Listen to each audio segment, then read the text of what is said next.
napapansin sa iyong mga kapaligiran. Kay dumi na ng hangin, pati na ang mga ilog natin.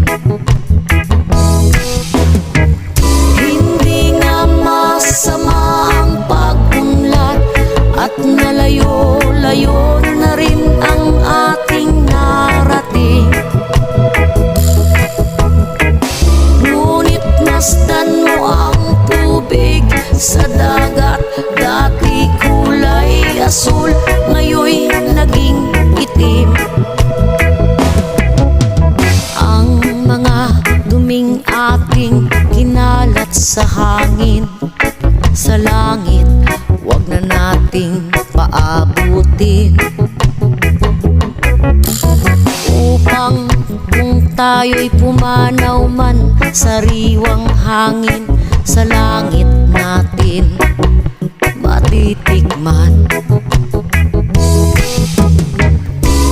Mayroon lang akong hinihiling sa